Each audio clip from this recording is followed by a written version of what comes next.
Good afternoon, drink lovers. I'm Davide, head bartender of the 6th floor at the Conduit. Today I'm going to show you how to prepare a wonderful old fashioned. A very classic drink, one of the most popular ever, and also one of the first drink ever created. We start with a touch of sugar syrup.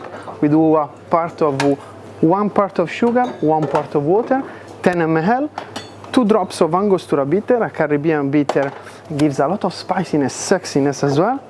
Maker's Mark, smooth and mellow like the vibes at the 6th floor at the Conduit, 60 ml. Crystal clear ice in order to have less dilution and a very silky and wonderful texture.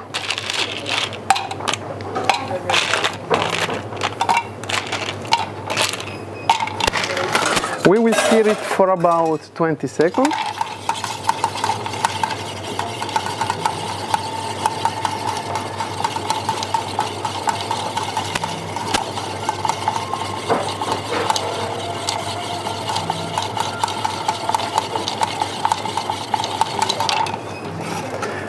A rock glass,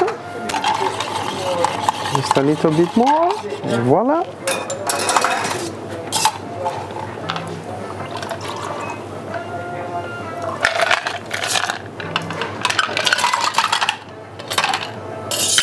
And we will garnish it with a beautiful orange peel, give a bit of zestness and freshness. And voila for you, your old fashioned. Enjoy!